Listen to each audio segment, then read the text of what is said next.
জয়গুরু, একজন সৎলোক যদি দুর্ভোগ ভুগে তাহলে কি বুঝতে হবে যে সে পূর্বজন্মের কর্মফলে কষ্ট পাচ্ছে? প্রফুল্লদা শ্রী ঠাকুরের কাছে প্রশ্ন করলেন। শ্রী ঠাকুর বললেন, এর মধ্যে পূর্বের কর্মফলও যেমন থাকে, বর্তমানের কর্মফলও তেমনি থাকে। সৎলোক মানে সেই লোক যে বাঁচা বাড়ার নীতি পদ্ধতি ও নিয়ম ভালোভাবে জানে ও মেনে চলে। শুধু জানলে হবে না, মেনে চলা চাই। একজন খুব ভালো মানুষ কিন্তু সদাচারের বিধি ভালো জানে না বা মেনে চলে না, সে কিন্তু ব্যাধির কবল থেকে রেহাই পাবে না। ইগনোরেন্স ইজ সিন, অজ্ঞতা পাপ। সদাচারের কথা বলছিলাম। এই সদাচার কিন্তু 3 রকম: আধ্যাত্মিক, মানসিক, শারীরিক। একজন হয়তো শারীরিক সদাচার পালন করে কিন্তু মানসিক সদাচার পালন করে না, তাহলে সেও কিন্তু রোগের থেকে রেহাই পাবে না।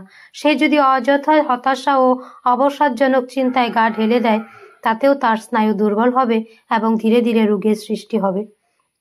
আধ্যাত্মিক সদাচার পালন না করলে মানুষ প্রবৃত্তির হাতে পড়ে যায়। প্রবৃত্তির চলন সত্তাকে নানাভাবে ক্ষুণ্ণ করে। অদৃষ্টবাদী হয়ে লাভ নেই, বরং অজ্ঞতার সব গুপ্তরন্ধ্র দৃষ্টির মধ্যে আনো এবং জ্ঞানের আলোকে চলো। ইষ্টানুরাগের আলোকে চলো, ইষ্টসত্য প্রতিষ্ঠার ধান্দায় চলো, তাতে অনেক কিছু ঠিক হয়ে যাবে। আলোচনা প্রসঙ্গে জয়গুরু।